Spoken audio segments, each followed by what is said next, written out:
The forest was quiet, too quiet.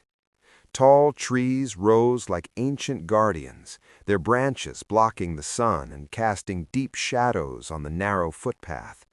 Birds suddenly took flight. Somewhere in the distance, drums echoed faintly, warning of tension between rival villages. Walking calmly through this dangerous path was a lone woman. She was not armed. She was not protected by soldiers. She wore a simple cotton dress, worn sandals, and carried only a small bag. Her name was Mary Slessor. To the people of Calabar, she was not a stranger. She was Mary Slessor, the woman who feared nothing, the woman who spoke peace, the woman who picked up abandoned babies and dared death again and again. But long before she became a legend in Africa, Mary Slessor was once a poor girl with nothing but a stubborn heart and a powerful calling.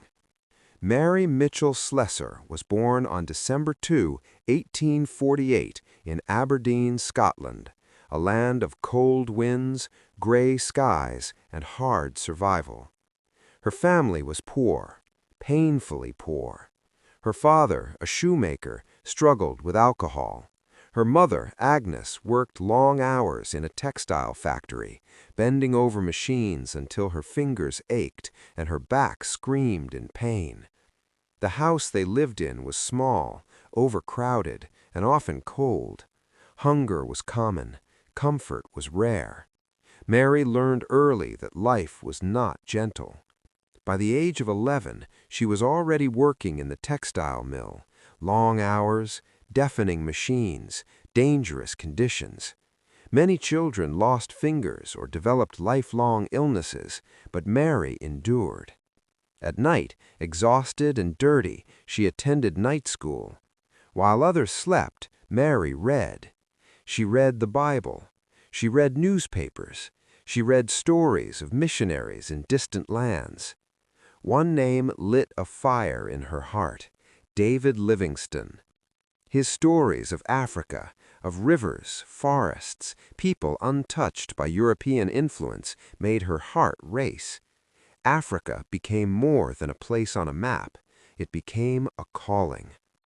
In the 19th century, women were not expected to travel alone, especially not to Africa.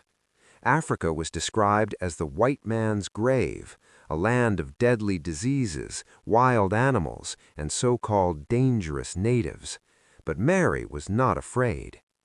She became deeply involved in church activities, teaching Sunday school and volunteering wherever she could.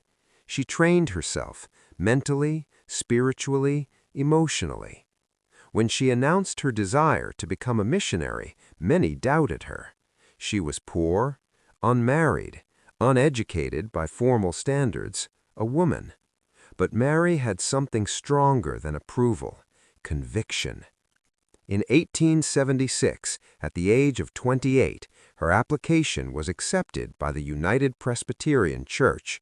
She said goodbye to Scotland, knowing she might never return. As the ship pulled away from the harbor, Mary stood on deck, watching her homeland fade into the distance. She was heading into the unknown. After weeks at sea, the ship arrived in Calabar in present-day southern Nigeria. The heat was crushing. The air was heavy and thick. The land was alive with unfamiliar sounds. Mary's body struggled to adjust, but her spirit was alive. Calabar was home to the Efik people, rich in culture, tradition, and deeply rooted beliefs. Many Europeans stayed near the coast, but Mary quickly realized that true change could not happen from a distance. She learned the local language, she visited homes, she listened more than she spoke. Her appearance drew attention: pale skin, red hair, but her humility won hearts. Still, nothing prepared her for what she would soon discover. Chapter 4: The Cry of the Twins. One day, Mary heard whispers, terrible whispers. Twins. In many communities, twins were believed to be evil, cursed or a sign of disaster. Mothers who gave birth to twins were often rejected. The babies were abandoned in forests or killed. Mary was horrified. One afternoon, she followed faint cries into the bush. Under leaves and branches lay two newborn babies, weak and crying. Without hesitation, Mary picked them up. She carried them home. She fed them. She raised them. That moment changed everything. Mary declared, through actions, not anger, that twins were not cursed. She adopted many such children, becoming a mother to those society rejected. Village by village, belief by belief, Mary challenged fear with love. Mary did what few dared. She moved inland. She traveled through thick rainforests, crossed rivers in canoes, slept in mud huts, and survived on local food. She faced malaria, loneliness, tribal wars, death threats. Yet she kept going. When villages prepared for war, Mary walked between armed men, standing fearless as spears pointed toward her. She spoke calmly. She listened. She negotiated peace. And it worked. The people no longer saw her as foreign. They called her Mary Slessor. She held disputes. She protected widows. She stopped human sacrifice. She promoted education, especially for girls. Her authority became so respected that the British government appointed her a magistrate and vice-consul, a rare honor for a woman, especially in Africa. She held court under trees. She judged fairly. She ruled with compassion. Years of sickness weakened Mary. Malaria attacked her repeatedly. Her body aged quickly, but her will never faded. She refused to leave Africa. "This is my home," she said. On January 13, 1915, Mary Slessor died in Calabar. The land mourned. Chiefs wept. Mothers cried. Children she saved stood in silence. She was buried with honor, like a queen. Today, Mary Slessor's name lives on, in schools, in streets, in churches, in Nigerian history. She proved that one woman, armed only with love and courage, could change generations. She did not conquer with weapons. She conquered with compassion, and the forests of Calabar still whisper her name. Your background does not determine your destiny.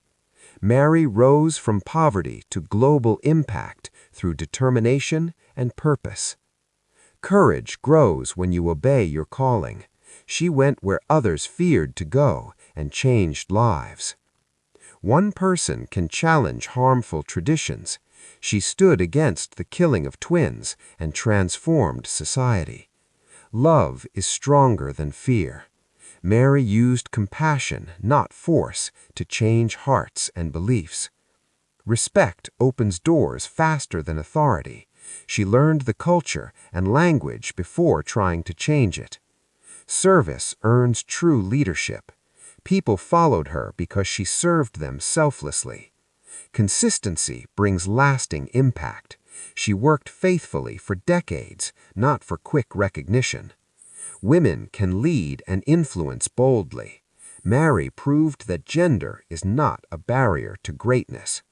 Sacrifice is the price of meaningful change. She endured sickness, hardship, and loneliness for a higher purpose. Legacy is built by lives you touch, not titles you hold. Mary's influence lives on long after her death. If you enjoyed this story, kindly hit the subscribe button, like, and share.